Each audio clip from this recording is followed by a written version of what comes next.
জানাচ্ছি সীমা খান। শুরুতেই বিআরবি কেবল সংবাদ শিরোনাম। তারেক রহমানের ভোটার তালিকায় নাম অন্তর্ভুক্ত, জাতীয় পরিচয়পত্র নিবন্ধন কার্যক্রম সম্পন্ন।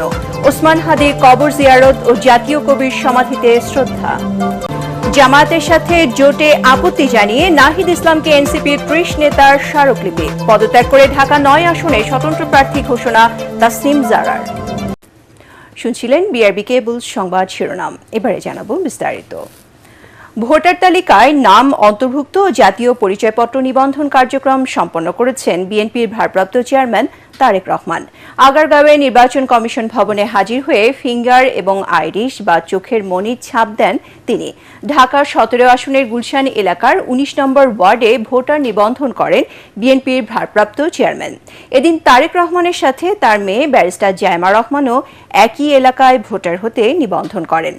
ইনকিলাব মঞ্চের মুখপাত্র শহীদ ওসমান হাদি ও জাতীয় কবি কাজী নজরুল ইসলামের কবর জিয়ারত করেন তারেক রহমান। স্বদেশ প্রত্যাবর্তনের তৃতীয় দিনে ঢাকা বিশ্ববিদ্যালয়ের কেন্দ্রীয় মসজিদের পাশে ওসমান হাদির কবরে শ্রদ্ধা জানাতে আসেন তিনি। নেতাকর্মী আর উৎসুক জনতার ভিড় অতিক্রম করে গুলশানের বাসা থেকে সকাল 11:20 ঢাকা বিশ্ববিদ্যালয়ে হাদির সমাধিতে পৌঁছান বিএনপির ভারপ্রাপ্ত চেয়ারম্যান। কামরুজ্জামান রাজীবের রিপোর্ট।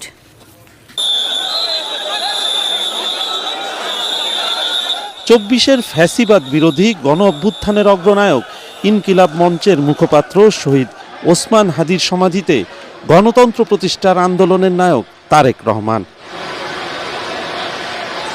গণতান্ত্রিক উত্তরণের আন্দোলনের অগ্রসৈনিক হাদির অবদান এবং আত্মত্যাগের কথা স্মরণ করে দুহাত তুলে তার রুহের মাগফিরাত কামনা করেন তিনি।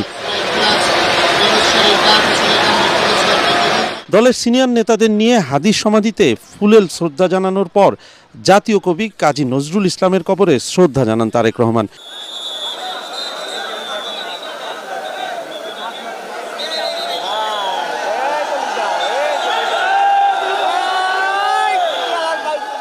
এ সময় বিএনপি মহাসচিব বলেন, গণতান্ত্রিক সংগ্রামের বীর যোদ্ধা হাদির কবর জিয়ারত তারেক রহমানের রাজনৈতিক প্রজ্ঞার পরিচয়। তার আগমনে নির্বাচন নিয়ে জনগণের সব শঙ্কা দূর হয়েছে।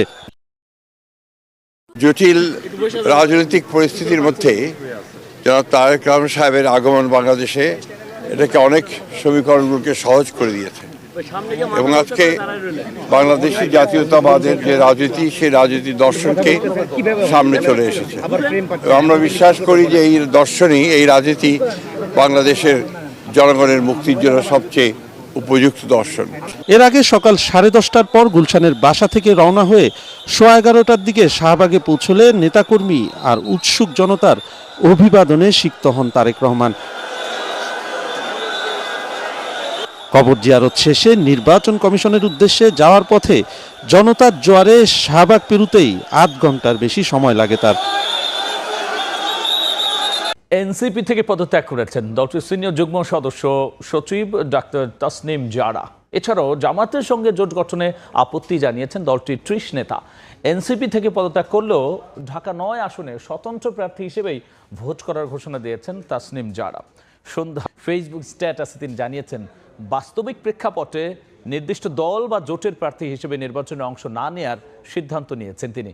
এদিকে জামায়াতে ইসলামের সঙ্গে জোটে আপত্তি জানিয়ে এনসিপি আহ্বায়ক নাহিদ ইসলামকে স্মারকলিপি দিয়েছেন দলটির ৩০ নেতা। সেখানে তারা লিখেছেন, ৭১-এ দলটির ভূমিকা বাংলাদেশের গণতান্ত্রিক চেতনা ও দলের মূল্যবোধের সঙ্গে সাংঘর্ষিক।